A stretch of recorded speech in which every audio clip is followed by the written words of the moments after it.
Request lagu favoritmu di fitur live chat Audio Plus, aplikasi RCTI Plus.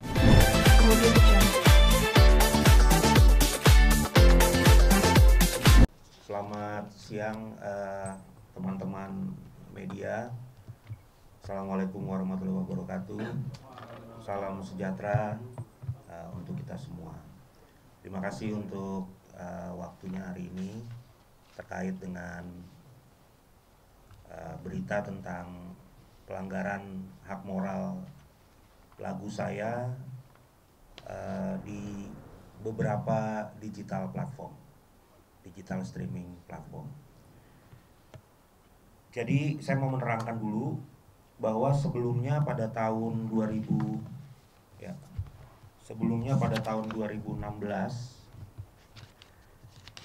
saya diminta untuk membuat sebuah lagu yang akan dinyanyikan oleh salah satu penyanyi di Indonesia, yakni Ryan Pono.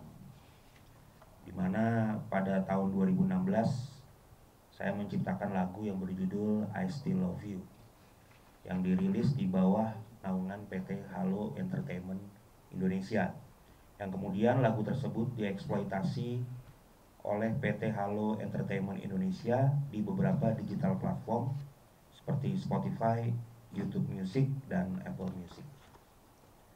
Bahwa baru-baru ini pada saat saya melakukan pendataan kembali, jadi ada mungkin 1 bulan yang lalu saya melakukan filing ulang gitu ya lagu-lagu saya di digital streaming, karena memang lumayan banyak katalognya, jadi saya ada niat untuk merapikan.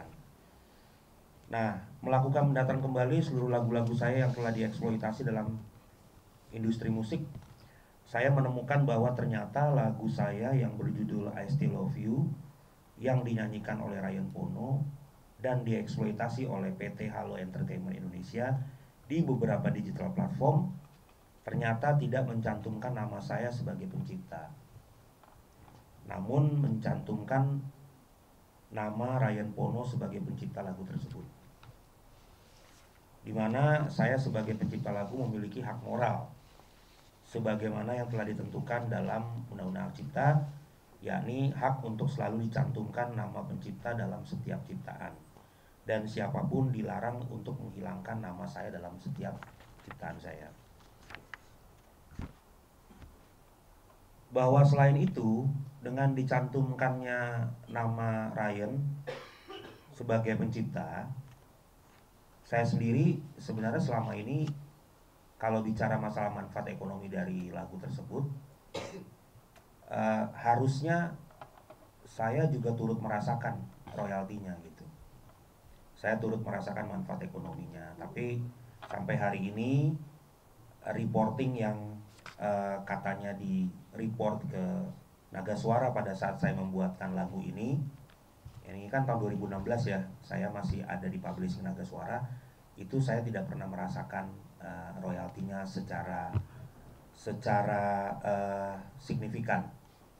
Nah, jadi tindakan yang dilakukan oleh PT Halo Entertainment Indonesia secara nyata telah melakukan pelanggaran atas hak moral, sehingga telah melakukan pelanggaran atas hak cipta. Nah, oleh karena hal tersebut, saya melalui kuasa hukum saya, yakni Kantor Hukum Minola Sebayang and Partners, telah melakukan teguran. Jadi kita nggak main untuk preskon aja, tapi kita udah melakukan teguran atau somasi sebanyak 2 kali. Yang pertama, somasi pertama dilakukan pada tanggal 19 Juni 2025. Namun tidak direspon oleh PT Halo Entertainment Indonesia. Somasi kedua pada 4 Juli 2025 dan baru direspon pada tanggal 7 Juli 2025. Itu pun direspon setelah saya menghubungi sahabat saya, mantan manajernya Mike Mohede, dulu namanya Mas Indra. Kebetulan saya masih berhubungan baik. Saya iseng-iseng nanya, Halo Entertainment ini kantornya di mana, karena saya merasa jangan-jangan surat somasi yang pertama ini alamatnya salah gitu kan kita bisa aja ngirim dokumen yang alamatnya salah, tapi ternyata alamatnya benar. Dan akhirnya saya ceritalah sama Mas Indra ini melalui WhatsApp, dimana dalam responnya setelah saya WA Mas Indra ini, beberapa hari kemudian saya dihubungi oleh pemilik, bukan pemilik ya, maksudnya mungkin orang dari Halo Entertainment Indonesia, yaitu Pak Bongbong, lewat WhatsApp, dan ternyata responnya mengatakan bahwa mereka akan ngecek apakah itu ada kesalahan atau tidak, dan mereka telah melakukan kekhilafan atas tindakan tersebut.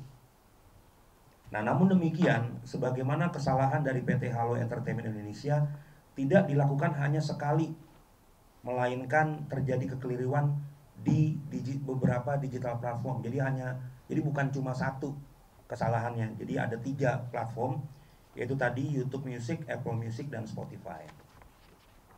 Sejak 2016 hingga 2025. Sebelumnya kami telah memberikan kesempatan kepada PT Halo Entertainment Indonesia untuk menyelesaikan secara kekeluargaan. Kami telah memberikan waktu, bahkan telah memberikan kesempatan agar PT Halo Entertainment Indonesia untuk menentukan jadwal untuk bertemu.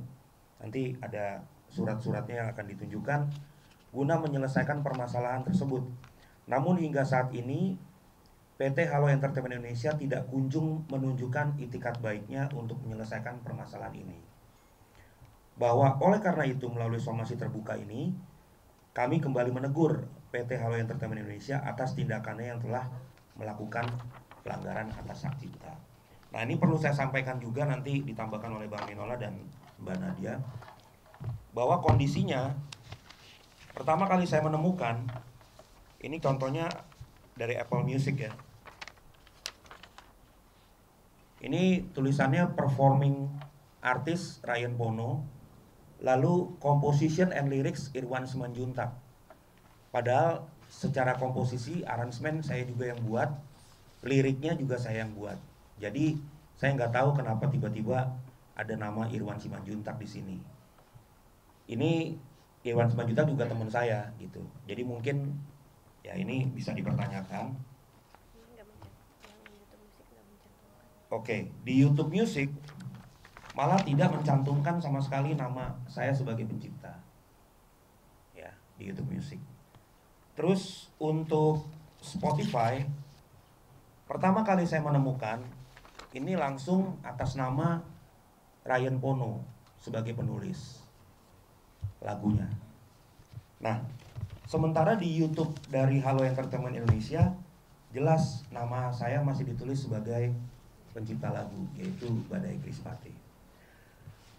Lalu setelah ini direspon, beberapa hari setelah surat berbalas kepada kuasa hukum saya, ternyata di digital platform ini sudah diganti namanya menjadi nama saya. Jadi sudah ada langkah untuk mengganti nama tersebut kembali ke nama saya. Artinya memang secara tidak langsung mengakui bahwa ini ada kesalahan dalam memberikan informasi kepada agregator sesuai dengan alasan yang bersangkutan, bahwa mereka telah menitipkan ini kepada agregator, jadi tidak memasukkan langsung.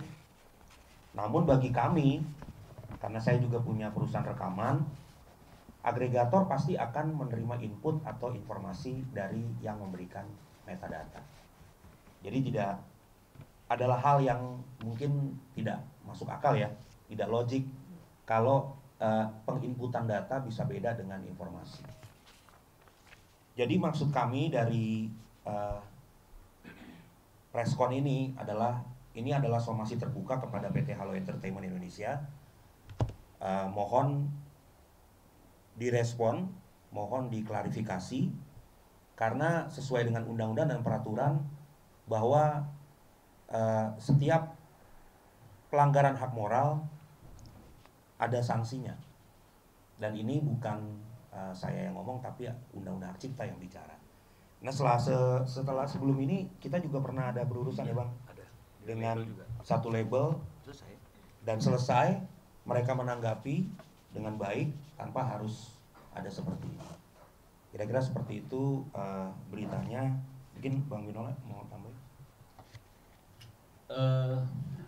Sebenarnya kita masih berharap ya, berharap itu ada etikat baik dari Halo Entertainment ya untuk menyelesaikan masalah ini secara bijak ya, melalui meja perundingan ya, musyawarah, dan tentu dalam pertemuan perundingan secara langsung itu pasti akan ada suatu hasil yang akan lebih baik ya, hasil baik yang tidak akan merugikan kepentingan hukum klien kami Badai, dan juga pasti tidak akan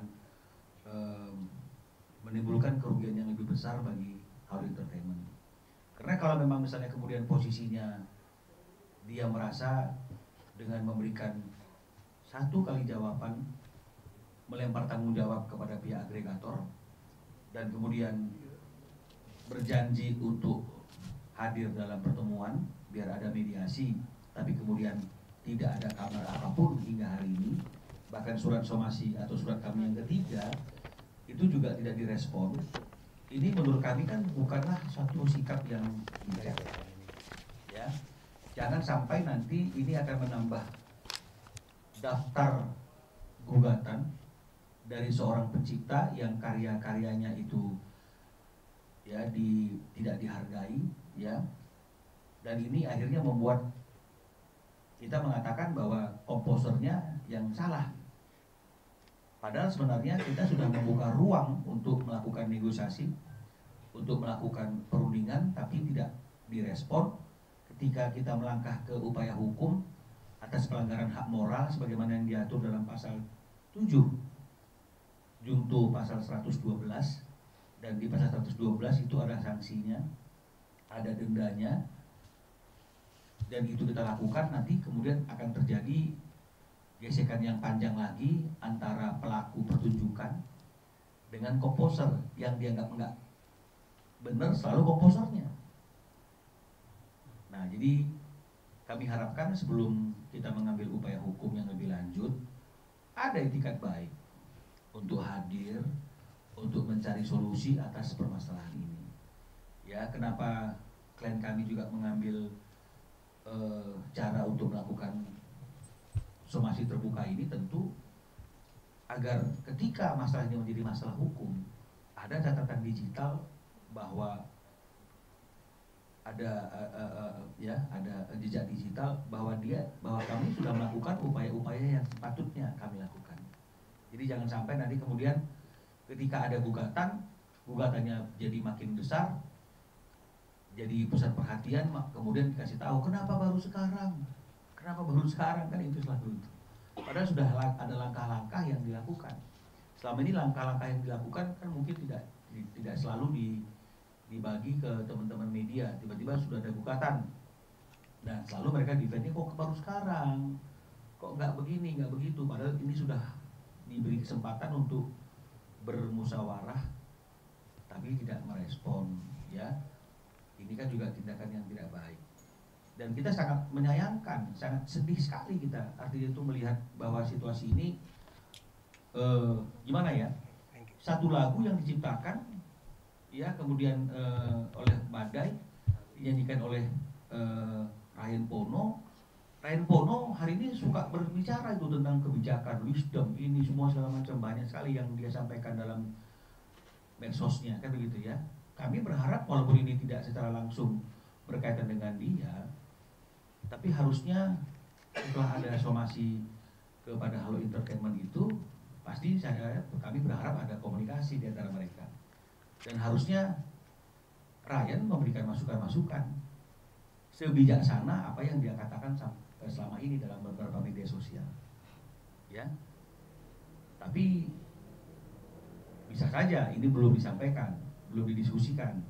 Jadi kami berharap juga dengan langkah yang diambil oleh klien kami ini akan menjadi suatu informasi, dan kemudian mungkin juga sampai kepada saudara Ryan Pono. Ya, Ryan Pono cobalah kasih masukan yang bijak gitu. Ya, jangan artinya itu tidak memberikan masukan-masukan yang bijak yang tidak berlandaskan kepada undang-undang. Ya, karena ini bukan lagi masalah performing right. Ini bukan lagi bicara masalah konser, ini bicara terkait dengan masalah hak moral yang tidak boleh dihapus, tidak boleh diubah, tidak boleh dirusak. Kata siapa? Kata pasal 7 Undang-Undang Hak Cipta. Karena itu juga selain hak moral itu berkaitan dengan masalah nama si penciptanya, tapi juga seperti ini juga berimplementasi kepada hak ekonomi. Bagaimana hak ekonominya akan masuk ke Badai kalau kemudian ditulisnya aja bukan nama Badai? Ya, boleh kan kita berduga, patut diduga, ini kalau patut diduga kan udah menghormati aja presumption of innocence. Kita boleh dong patut menduga. Ada orang yang diuntungkan atas hak ekonomi atau royalti ini yang mungkin namanya ditulis, yang seharusnya tidak ditulis. Dan biasanya nih semua pelaku pertunjukan atau penyanyi itu pasti dia akan juga melihat, memantau, mengawasi pergerakan lagunya di digital content, pasti ya. Mana ada tuh penyanyi yang tidak coba-coba lihat udah bagaimana nih viewernya lagu saya ini, bagaimana respon pasar, pasti nengok-nengok. Pasti nggak mungkin juga nggak ngecek. Jadi harusnya tahu lah, ya patut diduga tahu lah. Ini lagu yang ciptain bukan saya, tapi kok nama saya ditulis kan gitu. Ya, jadi ini yang kita harus luruskan. Jangan-jangan, nah ini patut diduga lagi nih. Jangan-jangan semua orang yang teriak-teriak itu punya masalah semuanya sebenarnya, jangan-jangan. Jadi mereka berlindung dari apa yang mereka lakukan hari ini untuk supaya mereka tidak bisa dikenai sanksi hukum atau tidak bisa diapa-apain karena udah menjadi suatu gerakan moral ini. Padahal sebenarnya nggak harus seperti itu. Semua persoalan bisa diselesaikan dengan musyawarah, ya, karena anggota rekan-rekan di aksi juga yang dia juga sebagai pelaku pertunjukan juga mungkin juga melakukan hal-hal yang seperti ini, tapi sejauh yang saya lihat semuanya selesai dengan baik-baik karena mereka mengakui dan lebih memilih untuk menggunakan ruang untuk mediasi dalam menyelesaikan masalah, bukan nantangin. Ya, jadi ini yang mau kami sampaikan. Kalau tentang upayanya, ya tentu selanjutnya jika memang ini juga tidak dapat respon yang baik dan positif, kami akan melakukan upaya hukum. Ya, artinya begini, setelah somasi terbuka ini kita akan tunggulah dalam 1 minggu ini ya. Kalau misalnya dalam 1 minggu ini nggak ada respon, tidak menindaklanjuti agenda pertemuan yang sudah pernah disampaikan kepada kami, ya kami akan bicara lagi dengan klien kami Badai, karena kan bagaimanapun decision makernya adalah klien kami ya. Kalau memang kemudian dalam pembicaraan internal kami sampai kepada keputusan untuk melakukan upaya hukum sebagai bentuk mempertahankan kepentingan kami secara hukum, ya kami akan lakukan upaya hukum itu. Kalau yang diatur dalam pasal 112 Undang-Undang Hak Cipta ini, itu dendanya 300 juta untuk 1 kali pelanggaran. Ya, ini kan kita lihat tadi itu kan ada 3 kali pelanggaran ya di tiga platform ya. Berarti ya tinggal kita kali aja ya, 300 kali 3 berarti 900 juta. Itu kata undang-undang. Apakah akan seperti itu Bang? Ya ini makanya kalau misalnya kemudian seperti beberapa kasus yang lain yang kami somasi dan kemudian ada perundingan, ya pasti tentu ada hasil musyawarah yang akhirnya disepakati oleh klien kami dengan orang yang melakukan kesalahan. Ya, saya kira seperti itu. Ya kalau dari segi tanggal perilisan lagu ini kan 2016 ya tahunnya. Jadi patut diduga ini mungkin sudah hampir 9 tahun ya hak moral ini terjadi, pelanggaran hak moral ini terjadi. Nah, kenapa saya nggak ngomong lagi sama Ryan? Karena secara materi penginputan ini yang input bukan Ryan. Ya. Jadi saya juga paham lah ya, maksudnya kan di dalam DSP itu kan ada source-nya. Ya, ada source-nya. Nah, source-nya ini adalah Halo Entertainment Indonesia. Jadi saya juga menjaga hubungan saya dengan penyanyi-penyanyi yang membawakan lagu-lagu saya. Secara khusus saya juga menjaga hubungan saya dengan Ryan. Makanya saya nggak serta-merta harus menanyakan itu secara membabi buta gitu. Karena penginputnya sebenarnya bukan Ryan tapi Halo Entertainment. Makanya somasi pertama itu langsung ditujukan kepada Halo Entertainment. Jadi bukan ke penyanyi. Terkecuali yang menginput adalah saudara Ryan sendiri, padahal kan ini bukan. Jadi surat pertama yang kami kirimkan itu yang tidak direspon, ya. Lalu dikirimkan surat kedua ya Bang. Jadi yang surat kedua, nah ini saya bacakan aja. Setelah membaca dan memahami masalah yang dicantumkan di surat somasi, kami pastikan akan melakukan pengecekan atas error, yaitu tidak mencantumkan nama pencipta lagu I Still Love You di platform digital. Dan jika memang benar ada kesalahan dalam hal tidak mencantumkan nama pencipta, kami akan melakukan permohonan koreksi tersebut kepada pihak terkait agregator secara langsung. Dapat kami pastikan bahwa tidak ada kesengajaan dari pihak kami jika ada kesalahan dalam mencantumkan nama pencipta, dan bahwa hal seperti ini murni terjadi karena human error. Tidak ada manusia yang luput dari kesalahan. Nah, jadi setelah surat ini dikirimkan ke kuasa hukum saya, secara paralel nama saya langsung diganti tuh di digital platform. Padahal di alinea terakhir Halo Entertainment mengatakan kami mohon maaf atas ketidaknyamanan yang terjadi dikarenakan direksi kami sedang berada di luar negeri. Kami baru dapat menjadwalkan waktu untuk menghadiri. Berarti ada keinginan untuk bertemu dengan kami setelah tanggal 16 Juli 2025. Mohon agar hal ini dimaklumi. Nah, sampai hari ini sudah tanggal 28 Juli. Sampai hari ini pun tidak ada pertemuannya. Bahkan salah satu kuasa hukum kami yaitu Mbak Nadia juga sudah berhubungan di WhatsApp, dan salah satu kalimat adalah kami disuruh menunggu saja. Ya, disuruh menunggu saja. Tapi menunggu saja ini kan mau sampai kapan? Karena ini kan berarti tidak ada goodwill ya untuk menyelesaikan ini. Meskipun dalam tanda kutip sudah diganti, tetapi sudah pernah terjadi presiden yang pertama, yaitu melanggar hak moral saya gitu. Ya, kita dalam hal ini mengacu kepada undang-undang cipta aja bahwa dendanya 300 itu adalah 300 juta untuk satu kali pelanggaran. Nah, ini kan disebutkan ketidaksengajaan. Kalau ketidaksengajaan kan berarti paling tidak satu lah ya. Nah, ini kan sampai 3. Saya tidak paham ketidaksengajaan yang seperti apa yang dikategorikan kalau sampai 3 platform. Kira-kira bisa. Yang menghadirkan 2 saksi ahli dari pemohon dan juga menghadirkan 2 saksi fakta. Yang dipanggil adalah saudara Semi Kumulasi yang dihadirkan dan juga Lesti Kejora ya. Jadi itu kalau kita bicara dari sisi hukum acaranya itu memang begitu hukum acara di Mahkamah Konstitusi. Pihak-pihak yang lain termasuk kita yang menjadi pihak terkait itu tidak diberikan kesempatan untuk mengajukan pertanyaan.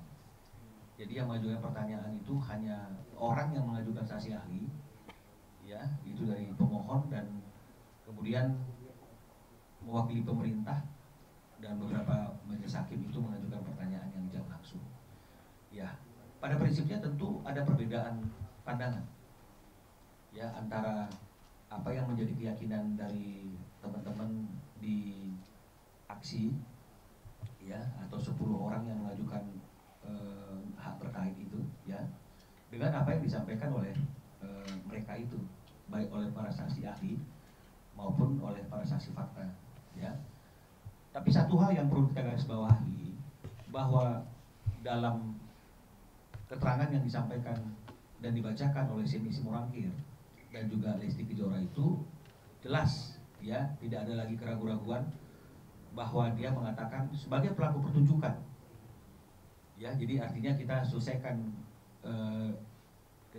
ya untuk berdebat tentang siapa tuh pelaku pertunjukan ya. Banyak orang yang berpikir pelaku pertunjukan adalah orang yang menyelenggarakan, orang yang ini ini ya. Tapi sekarang dalam sidang Mahkamah Konstitusi yang mungkin juga bisa dilihat tayangan ulangannya di YouTube atau bahkan mungkin teman-teman media sudah melihat, mereka mengatakan bahwa sebagai pelaku pertunjukan, jadi jelas pelaku pertunjukan itu penyanyi ya, pelaku pertunjukannya, karena ahlinya juga mengatakan Di Undang-Undang Hak Cipta itu tidak diatur tentang penyelenggara. Seperti yang sering saya katakan, kalau andaikan penyelenggara IU itu adalah elemen yang paling penting dalam Undang-Undang Hak Cipta, mereka harus dimasukkan dalam undang-undang tersebut, paling tidak dalam definisi. Ini itu pun tidak. Ya, jadi itu yang pertama yang perlu kami tanggapi. Nah, yang kedua, mereka kembali bermain-main dengan pemikiran yang berkaitan dengan pasal 23 ayat 5 yang mengatakan bahwa boleh karya cipta itu dipakai asal bayar, kan gitu. Tapi ahlinya tidak pernah menyebutkan bahwa 23.5 itu di bawah bab yang berjudul hak ekonomi pelaku pertunjukan. Jadi harusnya kalau kita itu berpikir realistis, logis, ya, tidak mungkin judul itu beda dengan isi. Saya mau tanya deh, ya, di mana sih suatu aturan yang judulnya itu beda dengan isinya?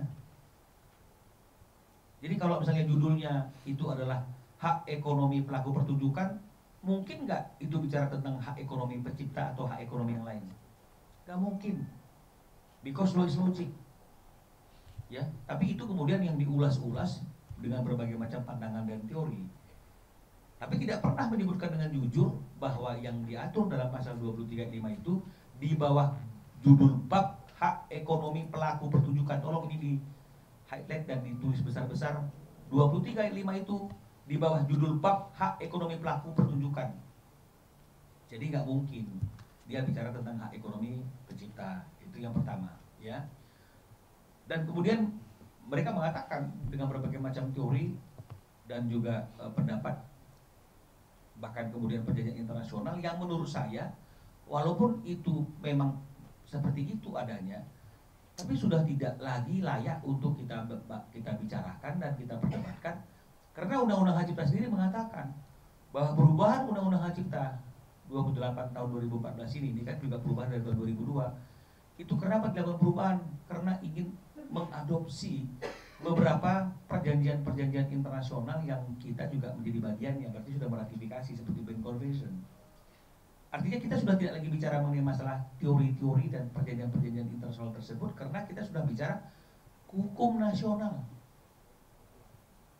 Ya, ini yang kami mau sampaikan.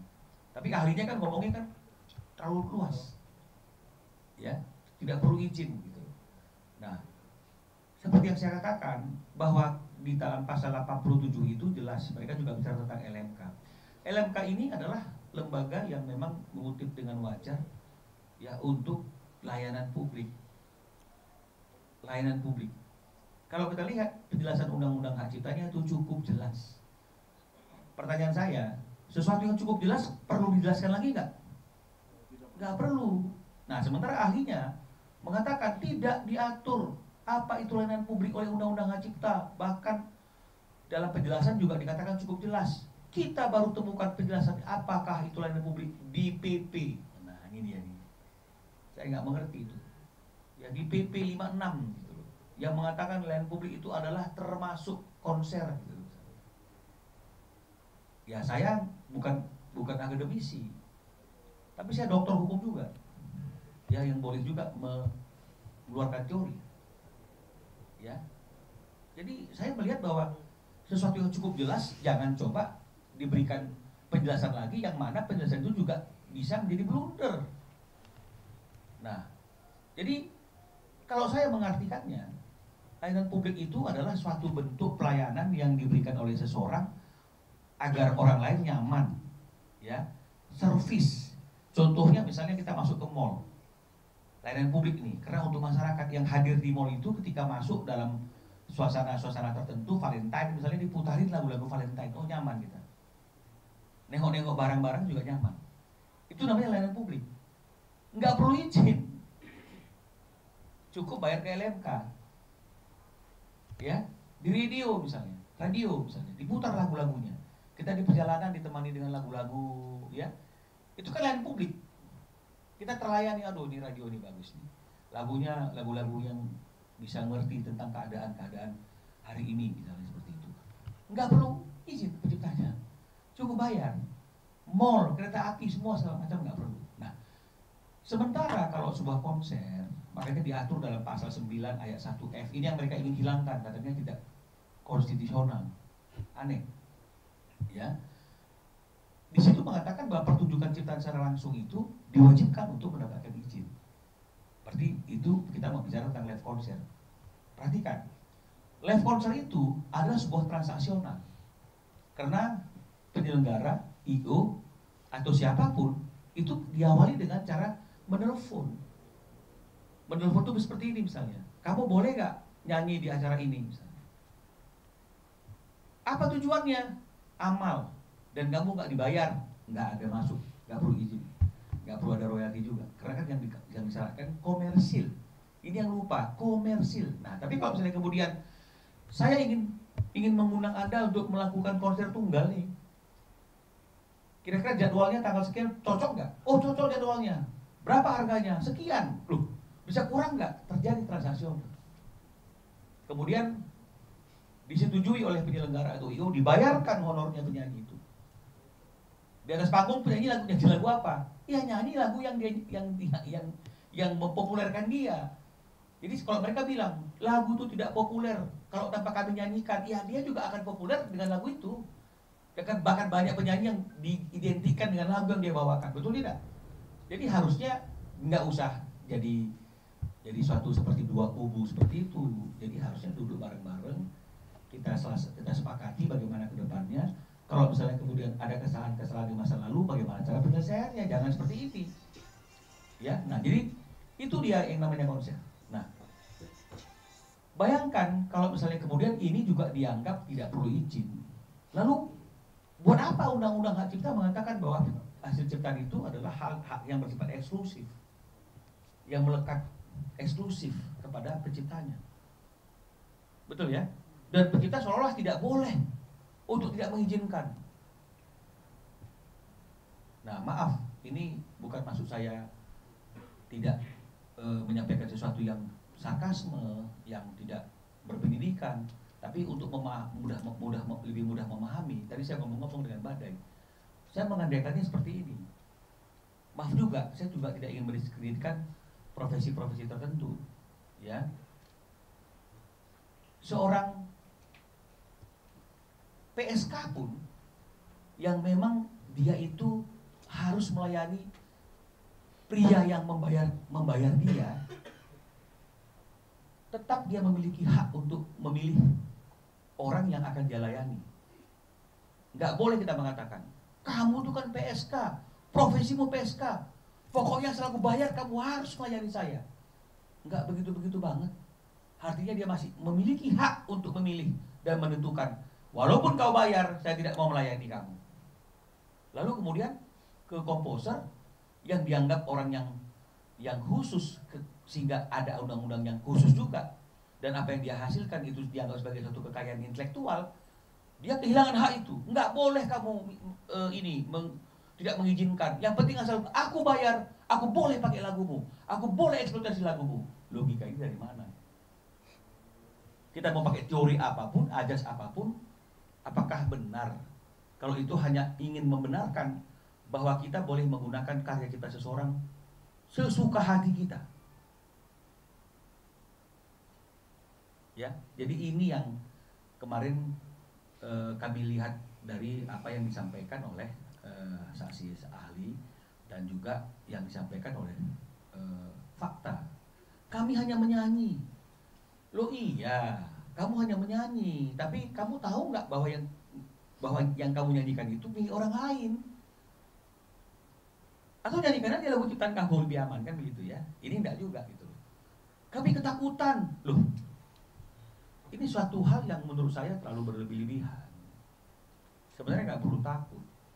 Kalau misalnya kita tahu siapa penciptanya, jadi jangan berandai-andai. Bayangkan kalau ada orang daerah yang nggak ngerti dan capek sekali kita.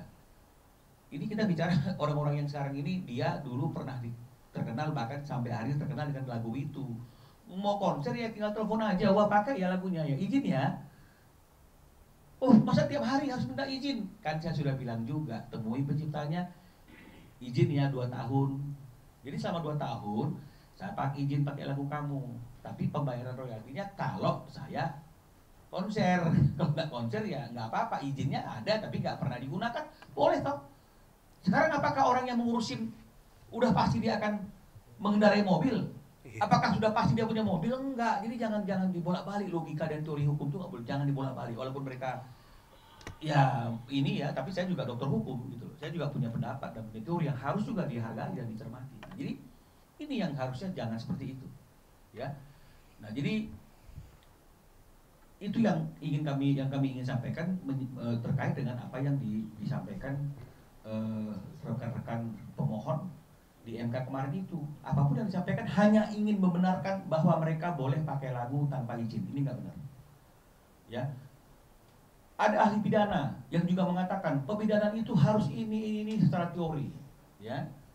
Sehingga akhirnya menurut dia setiap pelanggaran itu pasal 113 ayat 2 khususnya itu adalah sebuah kriminalisasi, kan begitu pendapat mereka. Tapi satu pertanyaan dari Ketua Majelis Mahkamah Konstitusi yang susah untuk dijawab, dia bilang begini, yang disampaikan itu kan harusnya kan dulu di hilirnya ketika proses pembuatan undang-undang itu. Lalu bagaimana kita bisa menganggap ada kriminalisasi ketika undang-undangnya sudah jadi, dibentuk oleh DPR dan juga melibatkan orang-orang yang ada di industri ini, mereka sepakat ada aturan itu dan kemudian ada unsur-unsur yang dipenuhi, ada kesalahan yang dipenuhi menurut apa yang dikatakan oleh undang-undang itu dan kemudian itu ditegakkan, apakah itu bisa dapat dikatakan sebagai kriminalisasi? Kriminalisasi itu kan kalau nggak ada aturannya, itulah ajas legalitas. Tapi kalau aturannya ada, yang membuat aturan itu juga adalah pembuat undang-undang. Kita hanya mencoba menegakkan aturan itu, menggunakan aturan itu dalam upaya penegakan hukum demi membela kepentingan komposer. Kemudian ada ahli yang mengatakan itu adalah bentuk kriminalisasi. Masuk logika nggak itu? Harusnya di awal jangan ada aturan itu. Tapi kalau sudah ada, ya wajib ditegakkan aturan itu. Dan setiap penegakan aturan tersebut tidak boleh dianggap sebagai suatu bentuk kriminalisasi. Apakah harus dipenjara? Kalau kami nyanyi nggak izin, apakah harus dipenjara? Apakah harus begini? Loh, undang-undangnya bilang seperti itu. Semua orang sama di mata hukum. Equality before the law. Jangan gara-gara kita merasa diri kita adalah bintang, kita ingin diberikan pengecualian.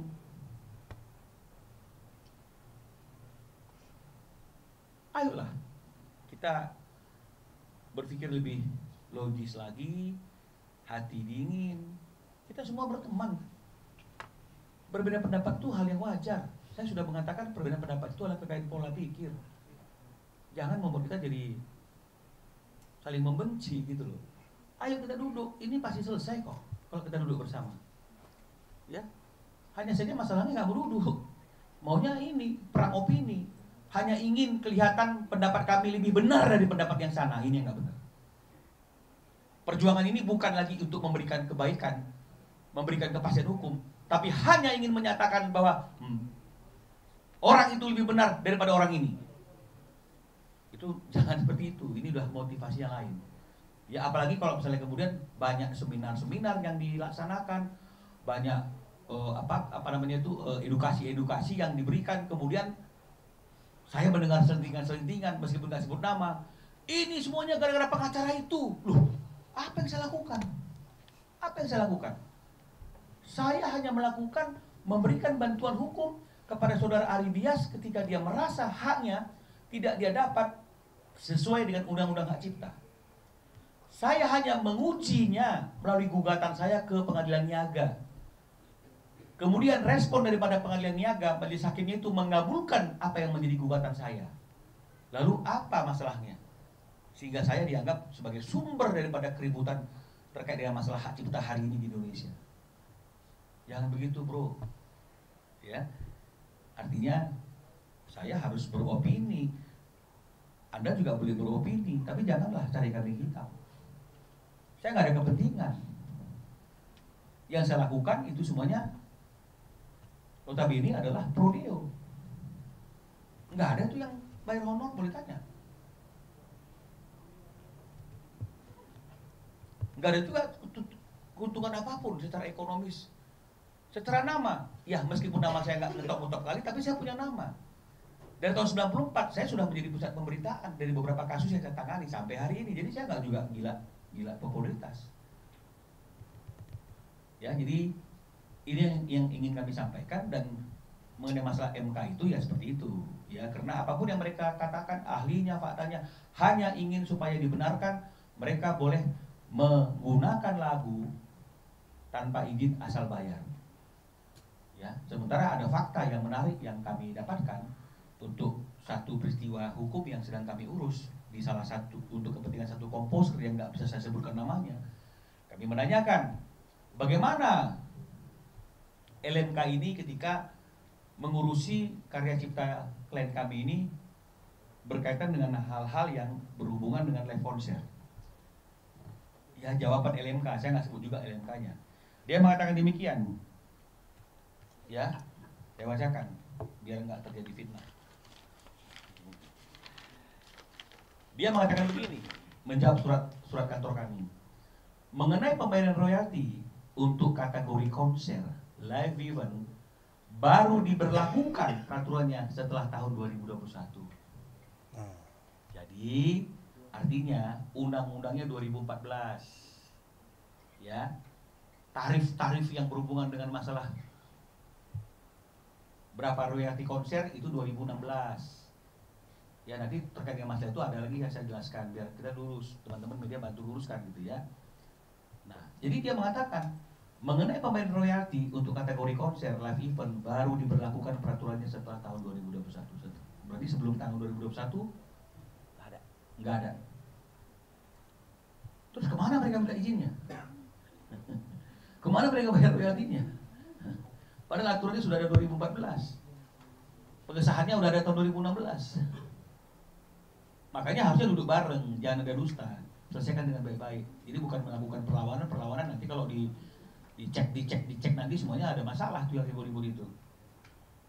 Ada pelanggaran itu yang ribut-ribut itu. Ya.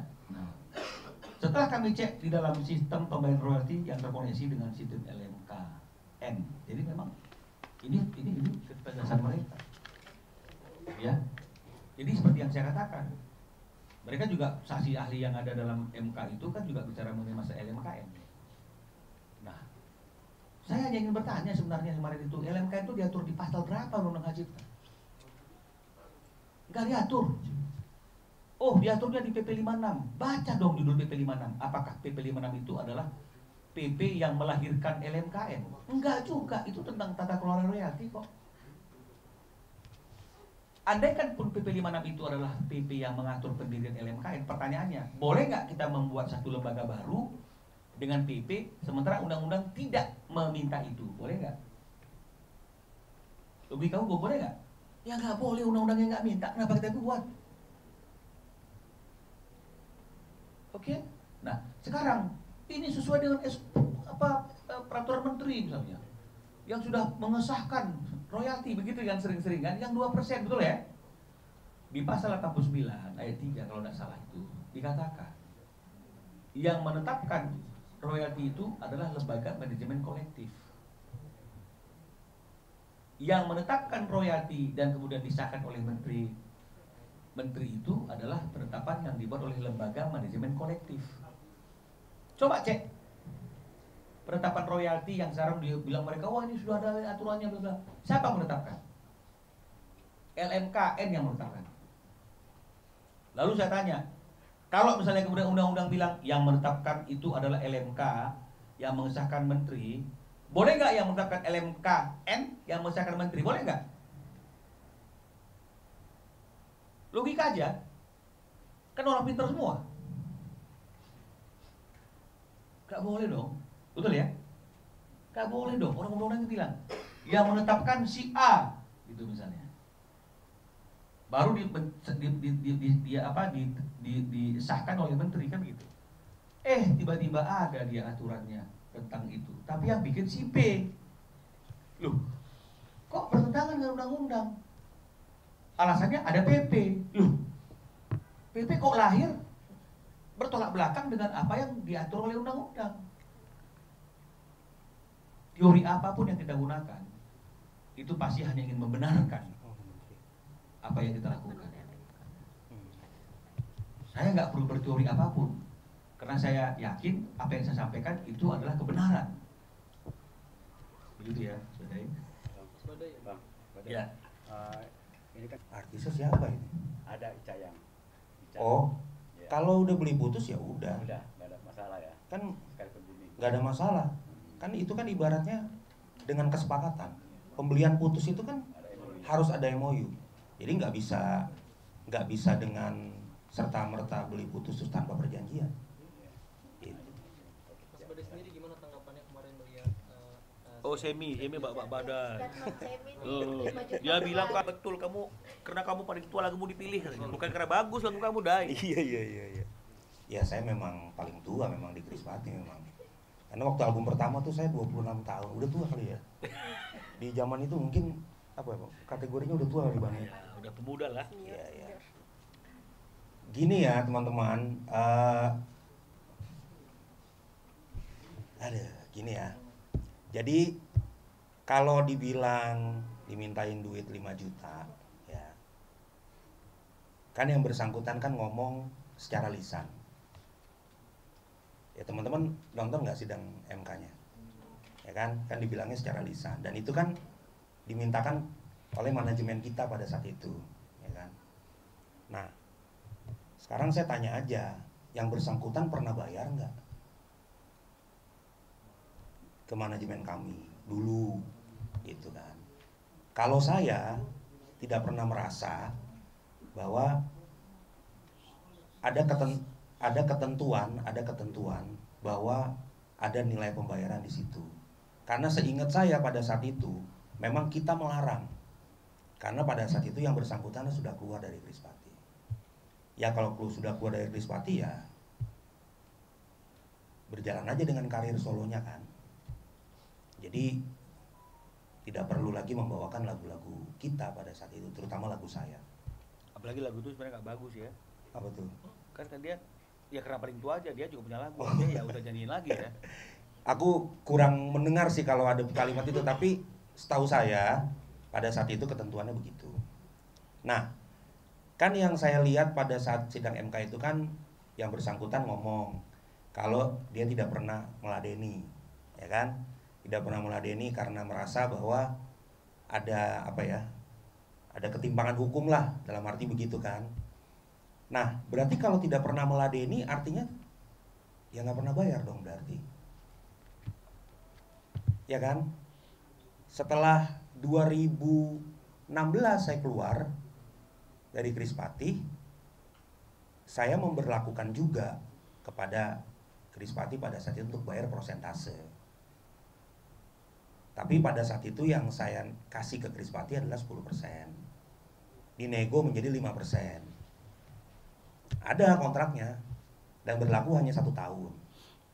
Dari 2022 sampai 2023 kalau nggak salah. Nah, ke Semi pun saya berkomunikasi untuk melakukan hal yang sama dengan band saya.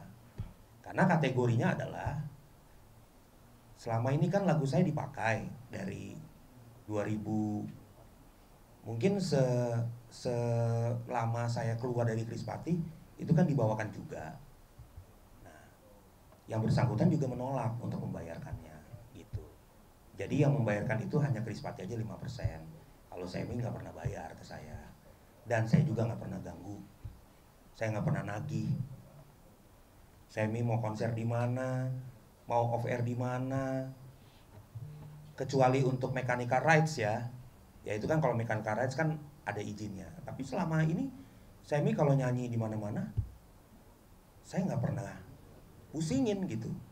Dan kemarin di sidang MK pun kan beliau mengatakan bahwa dia tidak pernah dipersoalkan. Terus saya tanya, sekarang kerugiannya di mana?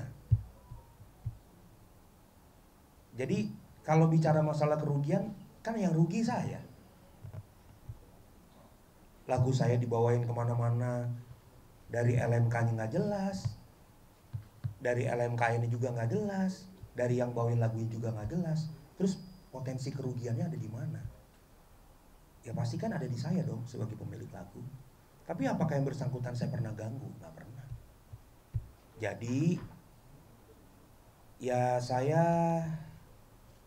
bisa dibilang kemarin waktu beliau mengatakan seperti itu, saya agak sedih sih. Maksudnya sedihnya dalam arti bukan galau, bukan baper, enggak. Saya cuma bingung gitu kan. Maksudnya selama ini kalau dia pernah mengatakan ke saya di tahun 2020, saya lupa ya, 2022 atau 2023 saya lupa. Karena terakhir saya main sama Reunian itu adalah di Playlist Live Festival Bandung. Beliau pernah mengatakan ke saya bahwa gua nggak butuh lagu lo. Dan akhirnya saya bilang kalau memang tidak butuh lagu saya, kenapa masih dibawain? Itu. Memang dibawain deh. Ya pada saat itu kan banyak di YouTube segala macam kan ada, ya kan. Ya saya hanya meminta konsekuennya aja sih sebenarnya dengan omongannya gitu. Karena kan Semi juga lagu solonya juga banyak yang bagus kan. Dan dia punya single hits yang kuat juga gitu. Jadi saya pikir harusnya dia lebih percaya diri daripada bawain lagu saya. Itu aja. Enggak, pertanyaan saya mau ke teman-teman media bertanya gini. Kalau seandainya seperti tadi yang seperti Badai bilang kan nggak ada kerugian ya, nggak ada kerugian, nggak pernah diganggu, nggak pernah juga bayar apa-apa ke Badai, nggak ada ini nggak ada itu. Lalu di mana dia sebagai saksi korban, saksi fakta yang merasa seolah-olah dia korban dari mekanisme hukum dan kemudian dia dirugikan oleh Badai? Kan ini kan dia hadirkan untuk hadirkan sebagai salah satu saksi yang mengalami kerugian sebagai korban. Nah, sementara Badai mengatakan dia tidak pernah kamu ganggu, tidak pernah bayar, tidak pernah juga nyanyikan lagu-lagu kamu karena dia merasa juga gak perlu. Lalu di mana yang membuat posisinya layak sebagai korban dalam peristiwa hukum ini gitu loh? Iya, jadi memang konteksnya kan adalah tidak pernah meladeni kan. Dia tidak pernah meladeni tawaran ini gitu. Artinya dia sadar betul bahwa ini tidak perlu diladenin gitu. Dari mulai dia pertama kali keluar dari Krispati sampai akhirnya saya solo, saya juga keluar gitu kan, saya juga minta, juga nggak pernah ngeladenin gitu. Jadi menurut saya tidak ada potensi kerugian yang dicapai. Justru ketika saya tidak pernah mempermasalahkan Semi bawain lagu saya di mana aja, termasuk ada satu konser tunggalnya dia juga yang kemarin gitu kan, dan banyak juga yang nge-DM saya masih dibawain kok lagunya gitu, ya kan, dan itu pun saya nggak permasalahkan gitu. Saya bingung aja kenapa akhirnya salah satunya ya teman-teman ya, salah satunya kenapa saya tidak lagi mau ikut Reunian Krispati sampai kapanpun, itu karena saya sudah malas untuk berurusan dengan beginian. Saya memilih menjauh dan menghindari ini semua. Tapi kemarin saya dijadikan lagi bahan-bahan seperti ini gitu. Padahal secara kerugian saya yang rugi sebenarnya. Sementara yang bersangkutan tetap bisa bawain lagu saya tanpa saya ganggu. Mas Badai, apakah salah satu kemarin juga bentuk menghindari konflik bertemu dengan Semi, dia memilih tidak datang ke? Oh enggak, saya kemarin nggak bisa datang karena saya ada kerjaan. Saya ada pekerjaan studio. Absensi udah keluar sih. Dan kantor juga saya sekarang ada perusahaan sendiri, jadi saya memang tidak datang, dan saya baru dikasih tahu bahwa Semi menjadi saksi gitu di situ. Bukan berarti untuk menghindari Semi? Enggak lah, ngapain juga gitu, nggak ada. Baik ke Krispati atau Semi, apakah larangan itu masih ada tuh? Masih berjalan sampai sekarang nggak sih? Apa sudah Semi? Bukan larangan ya. Jadi artinya kalau mau pakai lagu pencipta, izin penciptanya itu kan sebenarnya. Iya, jadi kalau Mas tadi nanya dilarang apa enggak, coba cari aja Krispati masih bawain lagu saya nggak sampai hari ini. Masih kan? Artinya saya larang nggak? Jadi itu. Saya larang nggak? Lalu kenapa Semi jadi saksi? Itu dia makanya. Apalagi dia memberikan statement, ketakutan dia katanya. Nah jadi dia tidak mau meladeni itu karena ketakutan atau karena sebagai retorika kata-kata? Karena kalau bilang ketakutan, Badai bilang masih dinyanyiin tuh. Berarti ini saksi seperti apa yang seperti ini? Ya itu makanya yang saya bingung. Kalau dibilang adanya ketakutan, justru yang ketakutan saya sebenarnya. Karena lagu saya tidak bisa dipertanggungjawabkan. Ini saya masih ada loh teman-teman, masih sehat. Gimana kalau saya udah nggak ada dan anak istri saya mau kemana? Itu justru yang fairness-nya di situ. Tapi kan saya tetap berjuang. Selama ini satu hal yang perlu teman-teman garis bawahi, selama ini saya tidak pernah lagi membawa masalah personal ini dalam perjuangan aksi. Karena di dalam aksi saya tidak pernah menggunakan bendera personal. Saya berjuang untuk ratusan pencipta lagu di dalam aksi. Tapi saya bingung ketika sidang MK berjalan, kenapa hal ini harus diungkit kembali? Gitu aja sih. Sempat nanya ke Semi nggak, maksudnya Enggak. kenapa membahas masalah ini di sidang MK gitu? Saya tidak membutuhkan pertanyaan dan komunikasi. Ini bukan perseteruan. Kalau perseteruan itu kan adalah berkaitan dengan masalah penerapan undang-undangnya, cara pandang atas undang-undangnya. Ini kan tidak. Dhani tetap ingin bicara segala sesuatu itu dilandaskan kepada undang-undang yang berlaku, ya. Tapi kan kalau si Ariel kan dia nggak bicara undang-undang, dia hanya bicara pendapat dia secara subjektivitas.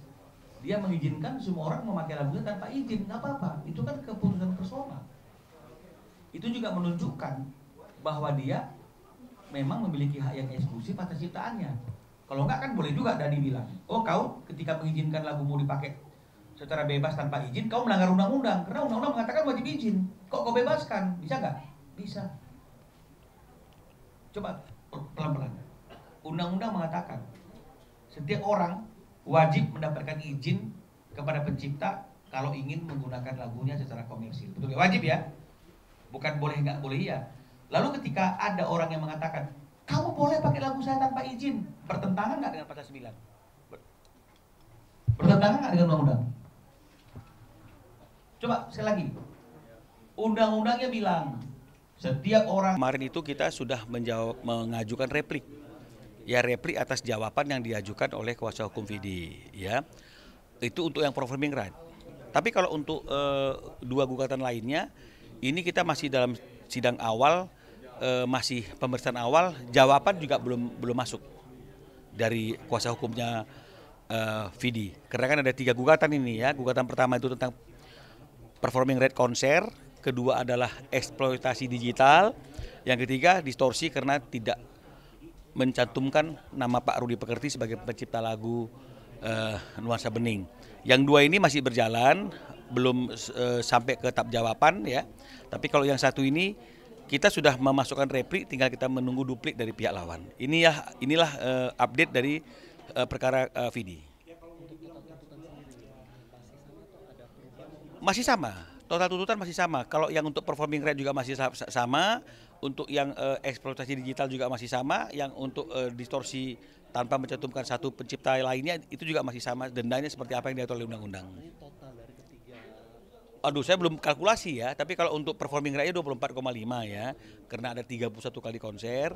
Untuk eksploitasi digital itu kemarin itu saya lupa tuh ya, ada berapa tuh eksploitasi digital, berapa ganti ruginya? 3 miliar, ya 3 miliar karena ada 3 platform yang dieksploitasi tanpa izin. 1 kali itu kan ada dendanya 1 miliar, ya sekali pelanggaran. Kemudian untuk tidak dicantumkan nama sebagai pencipta itu sekitar 900 karena di 3 platform nama Pak Rudi Pekerti tidak termasuk sebagai pencipta lagu tersebut. Ya seperti itulah. Mungkin nanti agenda selanjutnya kapan? Agenda selanjutnya, sidang selanjutnya mungkin di tanggal berapa ya? Besok untuk mechanical yang eksploitasi digitalnya, yang lainnya mungkin di awal Agustus ya. Saya kira seperti itu. Ya ini kayaknya harus hadir ya, karena masih belum kejawaban kan? Ya. Besok jam 10 kayak biasa. Ya. Terima kasih. Kalau dirilis kan dari 2016 ya di Spotify gitu. Mungkin kalau secara hitungan rilis ya mungkin sejak patut diduga sejak 2016. Ya. 9 lah. 9 tahun ya. 9 tahun. Dari tahun rilisnya ya. Nah, ini kan kita masih dalam tahap cross check dan segala macamnya, tapi saya baru menemukan adanya pergantian nama itu, atau mungkin ya pergantian nama ataupun nama yang ditulis secara salah itu adalah di tahun 2025. Kalau pelanggaran hak moral sejak 2018 saya udah banyak ya. Saya pernah bermasalah juga dengan televisi, tapi saya nggak bisa sebutin namanya. Itu ada 2 stasiun televisi dan berakhir dengan kesepakatan damai. Kemudian ada lagi kemarin di tahun ini saya juga ada label yang bermasalah dengan saya, masalah penggandaan atau mechanical rights ya, yang tidak punya izin, tapi yang bersangkutan atau labelnya akhirnya memberikan ganti rugi kepada saya dan selesai dengan damai gitu, dan mereka menanggapnya dengan baik. Kemudian yang hari ini ya saya preskon tentang lagu saya yang I Still Love You.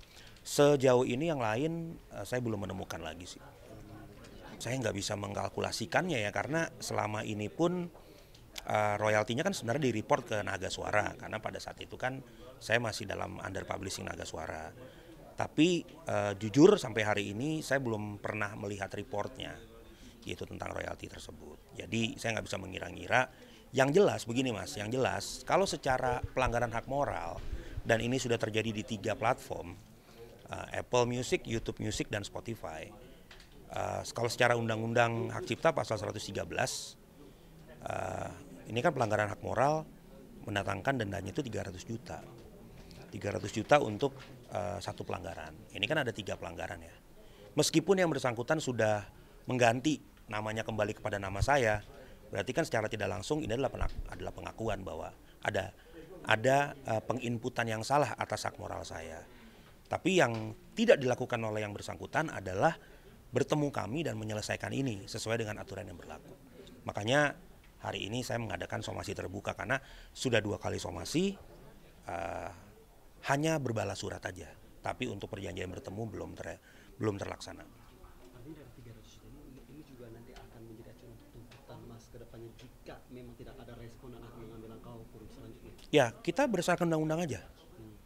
Artinya saya nggak mau ngelebih-lebihin, saya nggak mau nagih langsung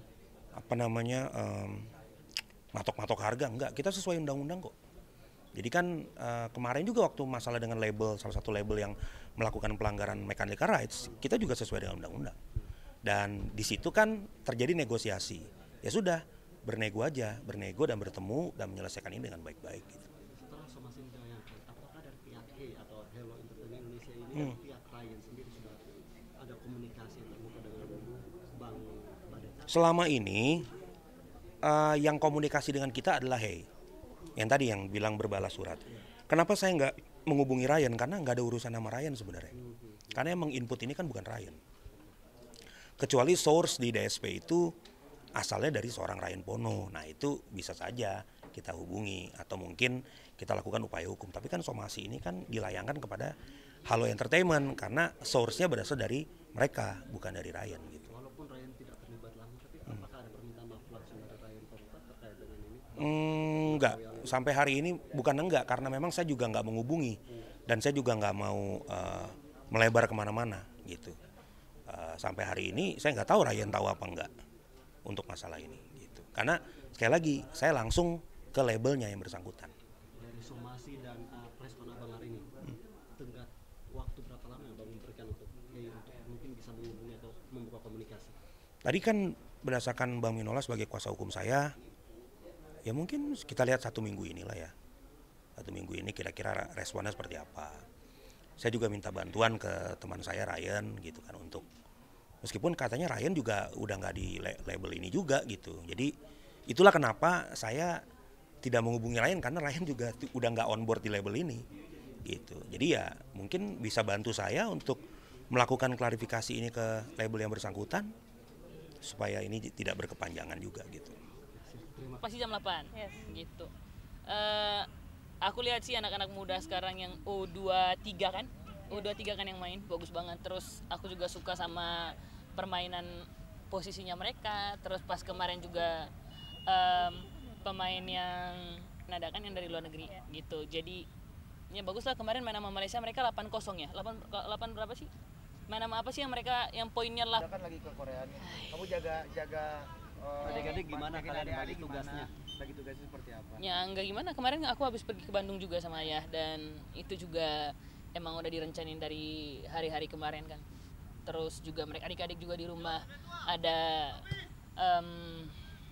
permainan atau doginya juga udah melahirkan, terus juga mereka juga punya mainan baru, main sama anak dogi. Terus habis itu mereka mungkin lebih ke apa ya sekarang, lebih ke sukanya main game sih gitu. Sekarang lebih, kalau Cici lebih ke main game sekarang karena emang udah mulai beranjak dewasa, udah mulai gede lah, jadi udah suka game-gamean gitu. Kalau Tania juga mungkin lagi seneng-senengnya diledekin kayak suka sama siapa gitu. Mungkin emang dia lagi suka diledekin gitu sama aku dan sama ayah juga. Kemarin ke Bandung sama ayah quality time atau seperti apa ya? Iya, kita quality time, kita juga naik Wush kemarin gitu. Karena aku juga naik Wush baru pertama kali naik Wush yang cepat gitu. Biasanya aku kemarin sekitar ke Malang itu 12 jam naik kereta. Tapi seru juga sih ternyata. Naik kereta itu seseru itu. Jadi aku pikir pas naik Wush juga ke Bandungnya itu karena baru pertama kali ya sekitar 1 jam sama kayak naik mobil. Ternyata lebih ke 30 menit atau 40 menitan. Gitu. Pengalaman apa sama ayah kemarin di sana, main apa aja di Bandung kemarin atau kemana aja kemarin di Bandung? Kita ke toko sepatu bola, habis itu ke main kayak air terjun, terus habis itu makan, gitu aja sih. Memang seminggu sekali nyempetin waktu untuk quality time bareng ayah juga kan?